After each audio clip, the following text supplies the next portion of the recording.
Salut tout le monde, donc aujourd'hui on est lundi 24 octobre. Donc vous avez pu voir quelques images avant, je vous ai filmé un peu notre week-end qu'on a fait avec mon copain pour ses 30 ans.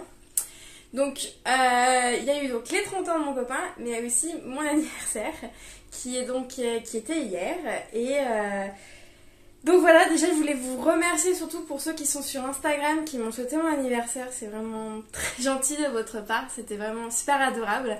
Je vous avoue que j'ai pris quand même un petit coup de vieux avec cet âge-là, j'ai eu donc 27 ans. J'ai pris un petit coup de vieux, donc je vous avoue que ça m'a pris... En fait, j'ai pas eu l'impression d'avoir mon anniversaire, donc c'était bon, bref. Passons. Donc je viens donc vous prendre pour vous montrer les cadeaux que j'ai eu, donc notamment pas mal de livres. J'ai eu pas mal de livres de ma famille, de mon copain, de mes amis. Comme ils savent que j'aime beaucoup lire, ils m'ont fait donc pas mal de cadeaux à l'ivresse, donc je suis super contente. Et je vais donc faire un petit comment dire, un petit haul bouquin que j'ai eu de mon anniversaire. Donc je vous prends déjà pour ça et après je vous montrerai aussi en fait ma lecture en cours qui a un peu changé. Donc tout d'abord j'ai eu cette belle briquette qui est donc Feu et sang de George R.R. Martin. Donc c'est le roman à l'origine de la série originale de HBO, donc House of the Dragon. Alors, pour tout vous dire, je suis une fan de Game of Thrones, House of the Dragon, que j'ai commencé là en octobre ou septembre, pardon, excusez-moi, septembre. Et je suis vraiment, j'adore cette série. Et House of the Dragon est vraiment top. Je vous le conseille à 100%. Et donc, donc un de mes potes m'a offert ce livre-là, qui est vraiment pour moi qui est vraiment un de mes... J'étais trop contente quand il me l'a offert parce que en regardant la série, je savais qu'il y avait le livre. Donc je me suis dit, oh là là, il y a le livre. Et je me suis dit, c'était trop à me le prendre. Et en fait, il me l'a offert. Donc je suis trop contente. Je vous lis le résumé. Au 7e jour, une nuée de corbeaux jaillit des tours de Père Dragon pour propager la parole de Lord Aegon aux 7 couronnes de Westeros. Il volait vers les 7 rois, vers la citadelle de vieille vie, vers le seigneur tant petit que grand. Tout apportait le même message. À compter de ce jour, il n'y aura plus à Westeros qu'un roi unique. 300 ans avant les événements du trône de fer, Feu et sang raconte l'unification des 7 royaumes. Donc voilà, je suis très contente de l'avoir eu et une belle briquette. C'est plus de 800 pages et écrit en tout petit. Voilà, ça va être pas mal à lire, mais je suis trop contente de l'avoir reçu pour mon anniversaire. Après, j'ai reçu par mon copain plusieurs livres. Tout d'abord, ce manga qui est donc le tome 3 des L'Oiseau d'Or de Canis. J'ai fait pas mal de chroniques sur Instagram si le manga vous plaît. J'ai déjà parlé de deux mangas, des 2 premiers tomes sur mon Instagram parce que c'est un des mangas que j'aime beaucoup. Donc un peu le speech, je vais faire un peu le speech de ce manga. C'est une femme à l'ère victorienne, on va dire.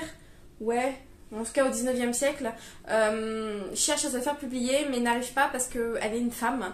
Donc elle se fait publier sous le nom d'un homme et ses éditeurs lui demandent en fait, de la voir. Et elle va donc aller à Londres voir en fait ses éditeurs et mais habillée en homme. Donc voilà, c'est ça le speech. C'est en fait comment elle va réussir à garder son identité et en fait elle va donc se travestir en homme pour pouvoir exister en fait en tant qu'écrivain. Donc voilà, c'est pour l'instant, moi j'aime beaucoup, j'ai beaucoup aimé le tome 1, le tome 1 et le tome 2. Et donc là maintenant j'ai le tome 3 qui est sorti très récemment. Voilà. Après j'ai eu donc le tome 2 de Meurtre et Charlotte aux fraises de Joanne Fluke. C'est les enquêtes d'Anna Swenson. J'ai lu le tome 1, si je me trompe pas, cet été. Ouais, cet été, avec Emeline, ma copine du book club des dites petites lectrices. On l'a lu ensemble et on s'était dit, allez hop, faut qu'on lise le tome 2 en novembre. Donc on s'est calé ce tome 2 là en novembre. Donc je vais le lire très prochainement. Je crois que c'est mi-novembre, donc je vais lire très très prochainement ce livre. Donc assez contente qu'il vienne donc s'ajouter à ma petite collection des Cozy Mystery. Donc c'est encore un livre offert par mon chéri. Mon chéri m'a aussi offert 2 livres du même auteur. C'est un auteur que je n'ai jamais lu et c'est un auteur qui me disait vraiment beaucoup. Donc je me suis dit bon bah en fait je lui avais dit bah si tu veux moi ces 2 livres là me tentent bien, c'est du même auteur. Il y en a un qui est sorti en poche et un qui est sorti en brochet. Donc le premier donc c'est Guillaume Musso, c'est L'inconnu de la Seine. Oui, donc je n'ai jamais lu de Guillaume Musso, honte à moi. Donc je me suis dit que pourquoi pas commencer par L'inconnu de la Seine ou donc son nouveau que j'ai lu, Angélique. Donc voilà, j'ai eu ces 2 là de Musso. Je vais vous lire les résumés. Donc pour L'inconnu de la Seine. Par une nuit brumeuse de décembre, une jeune femme est repêchée dans la Seine au niveau du Pont-Neuf. Nue, amnésique mais vivante. Très agitée, elle est conduite à l'infirmerie de la préfecture de police de Paris, d'où elle s'échappe au bout de quelques heures. Les analyses ADN et les photos révèlent son identité. Il s'agit de la célèbre pianiste Milena Bergman. Mais c'est impossible, car Milena est morte dans un crash d'avion il y a plus d'1 an. Qu'est-ce que t'as, Moka? Moka? Il pleure. Et il fait ses clés. Raphaël, son ancien fiancé, et Roxane, une flic fragilisée par sa récente mise en placard, se prennent de passion pour cette enquête, bien décidés à éclaircir ce mystère. Comment peut-on être à la fois morte et vivante? Alors voilà, moi on dit toujours que c'est le roi de l'enquête. Donc, super intéressant. Le résumé est super intéressant. Je suis désolée, j'ai mes 2 chats qui jouent ensemble. Stop! Stop. Donc voilà, et là je vois dans le livre il y a des petites photos d'art sympa. En plus ça se passe à Paris donc ça peut être que sympa. Ah j'aime bien. Ah il y a même si je me trompe pas c'est Ben ça qui a fait ça. Ah sympa, c'est des œuvres d'art. Trop sympa. Ah ça me donne trop envie de le lire, vraiment. Donc trop contente. Et donc, son nouveau livre qui est sorti là très récemment, je crois en septembre, je vais lire le résumé. Paris, Noël 2021. Après un accident cardiaque, Mathias Taillefer se réveille dans une chambre d'hôpital. Une jeune femme inconnue se tient à son chevet. C'est Louise Collange, une étudiante venue jouer bénévolement du violoncelle aux patients. Lorsqu'elle apprend que Mathias est flic, elle lui demande de reprendre une affaire un peu particulière. D'accord réticent, Mathias accepte finalement de l'aider, les plongeant dès lors tous les deux dans un engrenage mortel. Ainsi commence une enquête hors du commun, dont le secret tient à la vie qu'on aurait voulu mener, l'amour qu'on aurait pu connaître et la place qu'on espère encore trouver. Ça a l'air d'un super truc encore. Fièvre inattendue exaltant, un labyrinthe d'émotions, où les certitudes d'une page ne sont jamais celles de la suivante. Ah ouais, oui, le roi du noir européen, phénomène. Ils font que des conneries, mes chats. Un romancier en homme, voilà. Encore du suspense. En plus, la couverture, je la trouve très très belle. Je sais pas vous. Attendez, j'enlève le bandeau. Mais la couverture, je la trouve vraiment magnifique. J'aime beaucoup. Donc voilà, les 2 livres que j'ai eu par mon chéri de Guillaume Musso. Et j'ai eu aussi, par mes beaux-parents, le tome 5 et 6 de Blackwater. Donc c'est la fin si je me trompe pas. Là, moi je suis donc au tome 4 qu'il faut que je lise. J'ai lu le tome 3, donc La Maison. Et il faut donc que je lise le tome 4. Je sais plus comment il s'appelle, mais ouais, il faut que je lise le tome 4. Je pense que c'est La Guerre. Donc il me reste le tome 4, le tome 5 et le tome 6. Donc il me reste 3 tomes à lire. Ouais, super, ils sont magnifiques encore les couvertures. Elles sont vraiment, pour le voir, elles sont vraiment magnifiques. Comme d'habitude. On me fait tout ça en ouverture. L'édition est quand même top. Donc je vais pas vous lire les résumés, c'est un... Comme c'est un tome 4 et un tome 5. Mais en tout cas, Blackwater, super livre. Vraiment, je les dévore. Donc moi, je sais qu'il y en a beaucoup qui ont lu les tomes 6 d'un coup. Moi, je vous avoue, non, j'ai pas voulu faire ça. Donc voilà, je suis au tome 3. J'ai eu le tome 3, donc il me reste le tome 4, 5, 6. Donc je suis à la moitié. Je fais petit à petit parce que j'aime beaucoup, mais j'ai un peu peur que ça fasse un peu trop à un moment donné.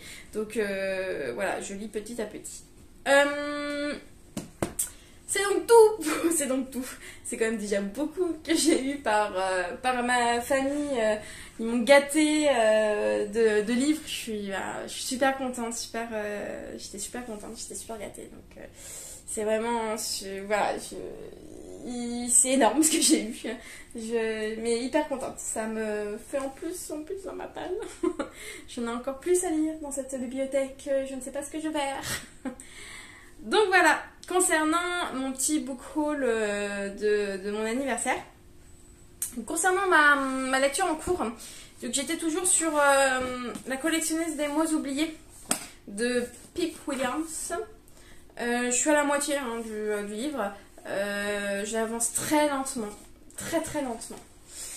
Et donc, je suis quand même allée me renseigner un peu sur les avis d'autres lectrices pour savoir un peu ce qu'il en était de leur côté, parce que moi, je vous avoue que j'ai vraiment trouvé ça trop lent. Trop lent. Donc, ils font que de jouer. Et stop! Stop les deux! Je suis désolée. Et viens Mathia. Les courses. Donc... Je suis allée me renseigner sur d'autres comptes, voir pourquoi c'était aussi lent. Non, pourquoi est-ce que, surtout pour d'autres personnes, ils ont le même ressenti que moi, c'était lent. Et ouais, totalement, en fait, c'est totalement ça. C'est la lenteur du livre. La partie 1 et 2, je vous avoue que j'ai pas du tout apprécié. Je trouve qu'il ne se passe rien, strictement rien. Il y a que peut-être une action qui est hyper intéressante. Et les autres, vraiment pas du tout. Mais là, je suis dans la partie 3 et la partie 3 est un peu plus intéressante. Là, elle commence donc à être une adolescente, même une jeune femme, et elle commence un peu à découvrir ce que c'est une jeune femme et à découvrir d'autres mots qui sont vraiment assez marrants parce que c'est des mots assez vulgaires qu'elle ne connaissait pas parce que c'est une femme élevée par des hommes et les hommes ne vont pas employer ces mots-là devant elle. Donc c'est hyper intéressant. Cette partie-là est très intéressante. Mais tout de même, il fallait que je commence une autre lecture parce que j'ai su ce week-end que j'allais donc commencer, que j'allais recevoir un livre, on m'a proposé de recevoir un livre, et donc je me suis dit qu'il fallait que je lise donc le premier livre. Je sais pas si c'est en 2 tomes, en tout cas voilà, le premier tome de ce livre avant de commencer ce deuxième qui va sortir ou qui vient de sortir. Donc j'ai mis de côté La collectionneuse des mots oubliés, même si c'est une bonne lecture, je le mets de côté. Et donc j'ai commencé aujourd'hui Tant que le café est encore chaud de Toshigazu Kawaguchi. Je vous lis le résumé. Dans une ruelle de Tokyo se trouve le café Finiculi Finicula, un petit établissement au sujet duquel circulent 1000 légendes. On raconte notamment qu'en y dégustant un délicieux café, on peut retourner dans le passé. Mais ce voyage comporte des règles. Il ne peut pas changer le présent et dure seulement tant que le café est encore chaud. 4 femmes vont connaître cette singulière expérience. Vendu à plus d'1 million d'exemplaires au Japon, traduit dans plus de 30 pays, le livre de Toshigazu Kawaguchi a touché les lecteurs du monde entier. Donc voilà, donc ce livre-là, c'est donc le premier tome. Et le deuxième tome donc, est sorti, ou va sortir en tout cas, très bientôt. Et donc ils m'ont proposé de recevoir le deuxième tome. Donc je me suis dit, je vais commencer à lire celui-ci, pour comme ça, quand je recevrai, je pourrai tout de suite le lire. C'est donc un tout petit livre, un tout petit roman. Il fait 140 pages et j'ai déjà lu 72 pages ce matin et ce soir. Donc ça se lit très très très très bien. J'adore, je le dévore. C'est super intéressant. C'est encore une fois, en fait c'est plusieurs personnalités. C'est un peu comme l'auteur, comment elle s'appelle, Ogawa Ito. Vous savez, celle qui a fait la papeterie de Tsubaki et la République du Bonheur. Moi, j'ai pas encore lu la République du Bonheur, mais en fait, moi, j'ai lu donc la papeterie de Tsubaki et c'est vraiment pareil. C'est-à-dire que on suit un lieu, des personnages principaux qui vont interagir avec des personnages qui vont rentrer dans leur vie et qui vont vivre quelque chose avec eux. Et je trouve ça hyper intéressant. Et encore une fois, l'écriture japonaise est je trouve assez bluffante, vraiment. Et je vous conseille vraiment de lire des livres asiatiques, donc comme, je oublie toujours son nom, Ogawa Ito, qui est très très bien. Et donc maintenant, Toshigazu Gawaguchi, qui pour l'instant, que j'adore. Vraiment, c'est une petite bombe, comme on pourrait dire. Et donc voilà, pour l'instant je lis très bien. Même je me demande même si je vais pas le finir en 2 jours, tellement ça se lit très très bien ce bouquin. Donc voilà, je crois que c'est tout. Enfin c'est tout, je trouve que je vous ai beaucoup parlé pour aujourd'hui. Je crois que ouais, je vais vous laisser là. Donc je vous reprends donc demain ou après-demain, je ne sais pas encore. J'avais autre chose à vous montrer, mais je vais peut-être le garder pour demain ou après-demain. C'est un petit truc que je me suis acheté ce week-end et qui peut être qui est sympa et qui n'est pas du tout dans le thème de l'automne, mais qui est dans un thème qui arrive très bientôt. Donc je vous montrerai je pense après-demain ou demain, parce que là je trouve que déjà j'ai un peu parlé, un peu beaucoup trop parlé. Donc je vous laisse là et je vous retrouve donc tout à l'heure.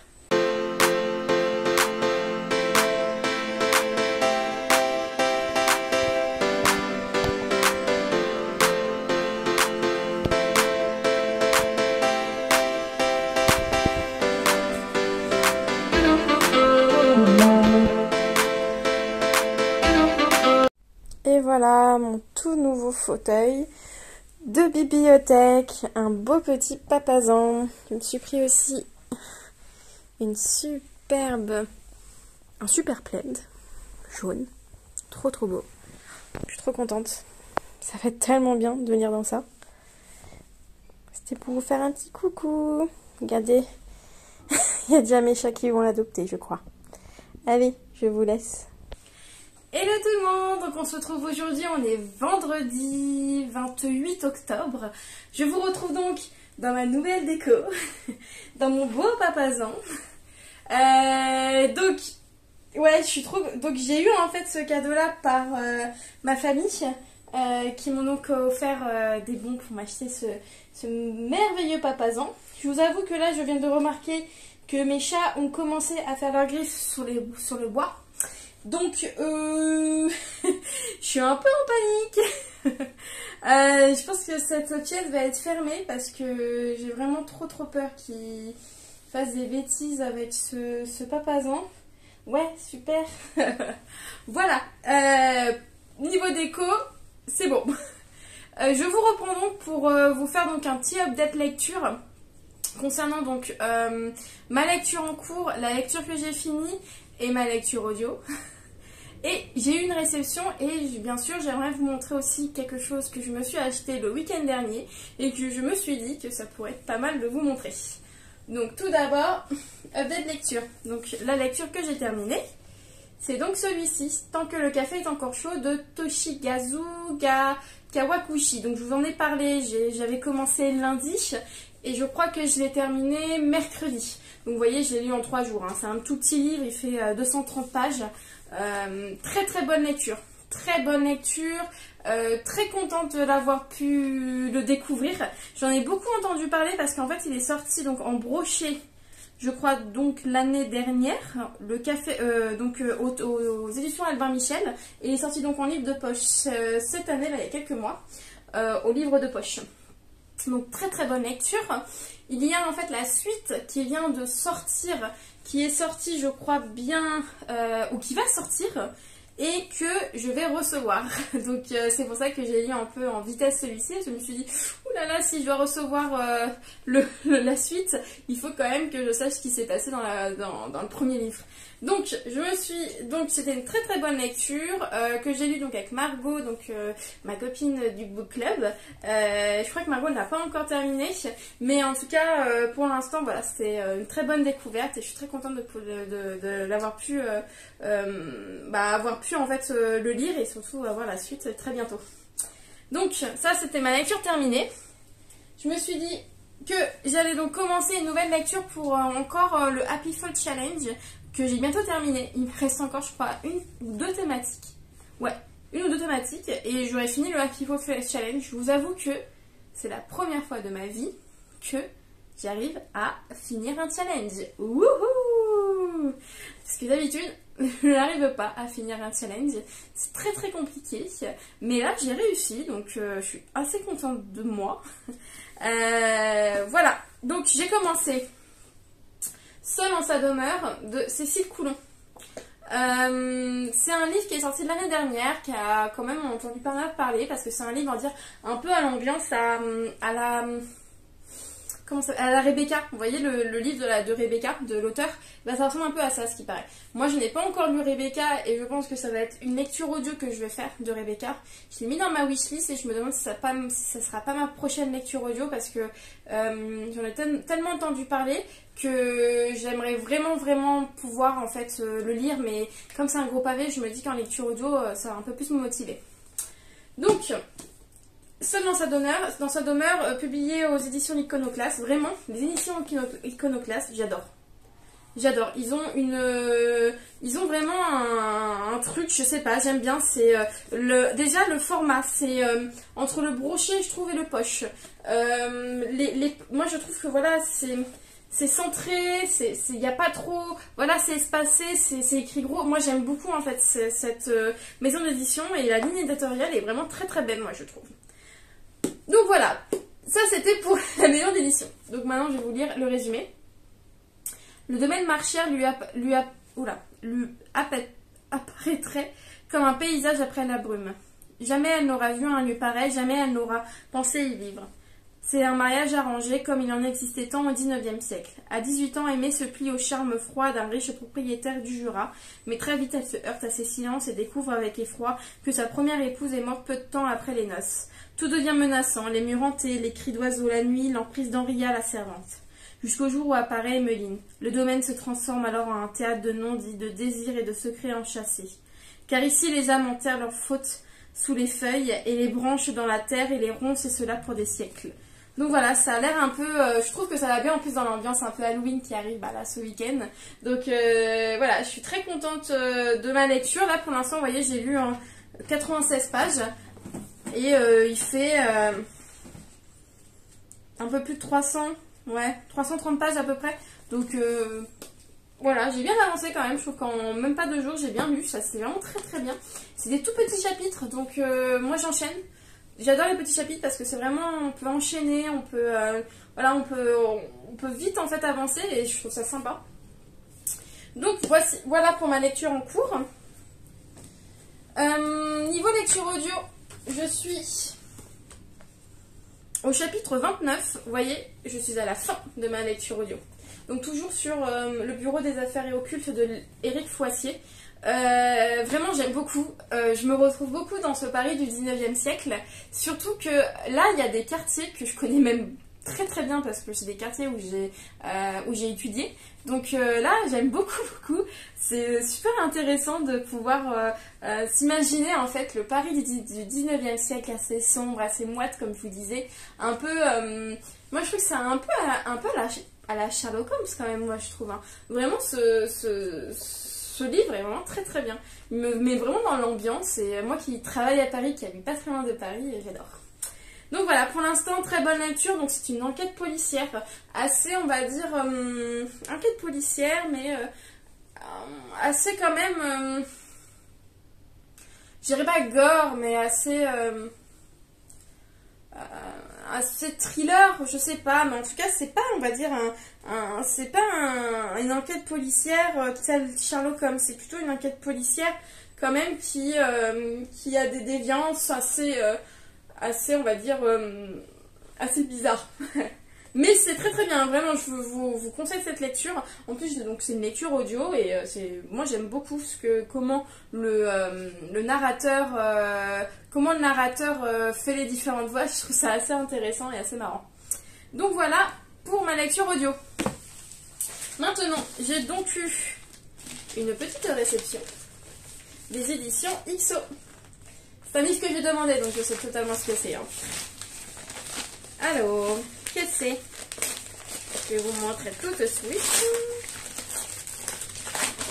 Oula, que je ne fasse pas tomber. Voilà, trop contente. C'est donc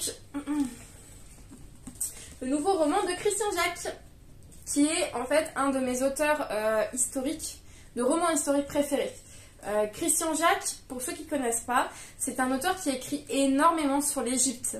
Il a écrit donc toute la saga Ramsès, il a écrit donc la saga, moi j'ai commencé une saga, donc c'est Sekhmet, si je me trompe pas.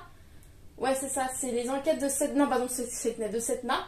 Voilà, c'est vraiment un très très bon auteur que j'aime beaucoup, que je vous conseille énormément. Et là j'ai vu qu'il avait en fait sorti donc un nouveau roman. J'ai demandé à XO de s'il pouvait me l'envoyer et ils ont dit qu'avec plaisir qu'ils me l'envoyaient. Donc très très contente de ce beau livre. Je vais vous lire le résumé. Donc oui, je vous ai même pas dit le titre. C'est La mission secrète de Sinoué l'Égyptien. Il y a 3000 ans, un génial et anonyme romancier signe une œuvre qui devient un best-seller sous les pharaons. C'est le héros de ce grand récit, Sinoué l'Égyptien, redoutable chef de service secret du roi, Amenemhat, que Christian Jacques ressuscite avec bonheur. La mission de Sinoué, s'identifier l'ennemi caché en Palestine qui cherche à fédérer les tribus pour envahir l'Égypte, contrat périlleux. D'autant que Sinoué est accusé à tort de l'empoisonnement d'Amenemhat et qu'un de ses adjoints ne tarde pas à le trahir. Amoureux d'une femme extraordinaire, soutenue par le vieux qui l'a éduqué et qui croit en son innocence, Sinoué, au retour de sa mission, parviendra-t-il à faire éclater la vérité avant d'être exécuté? Vraiment, c'est un peu en plus, comment dire, Christian Jacques met toujours un peu de secret, même de thriller parfois dedans. Par exemple, moi j'ai lu donc Setna, c'est plutôt un peu du fantastique. Hein. Il y a pas mal de choses qui sont un peu improbables qui se passent dans celui-ci. J'ai lu aussi, comment elle s'appelle, Hatshepsut, la femme d'or, qui est sortie là, je crois. Ouais, je l'ai vu, il sortait là en pocket. Voilà, la femme d'or. Donc c'est sur la vie de Hatshepsut qui était vraiment super bien ce roman. Moi j'ai beaucoup apprécié ce roman. Donc voilà, très très très très contente d'avoir pu que XO m'ait envoyé ce livre. Et encore merci donc à XO pour cet envoi.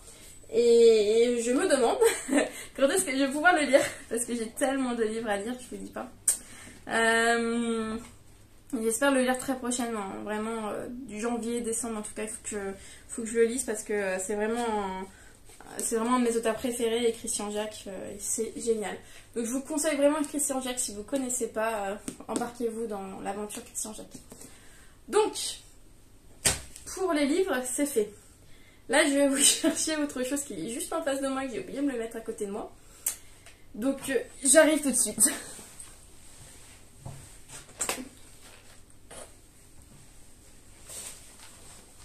Allez, je vous montre ça tout de suite. Tada! J'ai dû donc succomber. C'est pas bien. Enfin, c'est pas bien. C'est que surtout, en fait, Noël, c'est dans longtemps quand même. Hein. Ouais, c'est dans 2 mois. C'est vrai? Ouais, dans 2 mois. Dans moins de 2 mois, on va dire. Et donc, je me suis dit, je l'ai vu passer. Je l'ai vu passer en fait sur internet et je me dis, moi j'aimerais bien cette année me prendre le Daman. L'année dernière j'avais pris Palais d'été, qui était très bien. Et Daman quand même c'est un de mes... Faut savoir que c'est un de mes thés préférés parce que on n'habitait pas très très loin de la fabrique Daman et on pouvait en fait y aller et avoir des réductions dessus, sur les thés. Donc Daman c'est vraiment donc, un de mes thés préférés et je l'ai vu en fait quand on faisait nos courses, on était en balade, je sais que voilà, ce week-end. Et je me suis dit que j'ai pas envie de passer à côté de ce super calendrier de l'Avent. Et donc voilà, je me le suis pris. Et voilà, à l'intérieur comment c'est. Il est trop trop beau. Je sais pas si vous voyez, mais il est bleu turquoise, il est magnifique. Donc voilà, c'est mon palais, c'est mon calendrier de l'Avent de thé. Ouais, j'avoue que je suis un peu pourri gâtée parce que j'aime bien avoir genre 2 calendriers de l'Avent. Moi, on va dire que j'essaie de pas trop prendre de calendrier de l'Avent, genre chocolat. Je trouve qu'on va assez manger de chocolat à Noël, donc je préfère me prendre plutôt on va dire des calendriers de l'Avent plutôt assez voilà, assez sympa. Par exemple là donc c'est un calendrier pour des thés tous les jours, hein. Mais moi par exemple j'aimerais bien je pense me prendre un deuxième calendrier de l'Avent, mais plutôt côté un peu beauté, genre Mayono, Yves Rocher, voilà, tous un peu ça que j'aime bien aussi, qui sont sympas, qui est toujours aussi sympa à avoir. Alors ce que je viens de voir, c'est que derrière il y a tout l'été qu'on va avoir, qu'on aura. Je trouve ça, moi je préfère avoir la surprise, donc je vous avoue que je vais pas lire ce que c'était là, donc je vais attendre la surprise. Donc voilà, je crois que c'est tout de ce que je voulais vous montrer. Je pense que je vais clôturer ce vlog là. Ça sera encore une fois un tout petit vlog, je vous aurais pas beaucoup parlé. Mais bon, on est vendredi et je me dis qu'il faudrait peut-être que j'ouvre un nouveau vlog. Ouais. Donc je vais vous laisser là. J'espère que ce vlog encore vous a plu. Même si voilà, j'ai pas beaucoup parlé, j'ai essayé quand même de vous montrer pas mal de choses, de livres, de bouquins.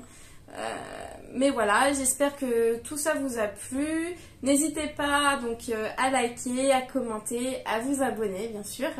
Et voilà, même comme d'habitude, comme je vous dis, moi j'aime bien les lectures communes, j'aime bien voir les avis sur des livres que j'ai. Donc n'hésitez pas à me dire ce que vous pensez de ces livres, si vous voulez lire une lecture commune de livres que j'ai eu. Voilà, n'hésitez pas à me le dire, je serais contente de pouvoir lire tout ça avec vous, ou même pouvoir parler avec vous. Donc voilà, donc je vous laisse ici et je vous dis donc à la prochaine.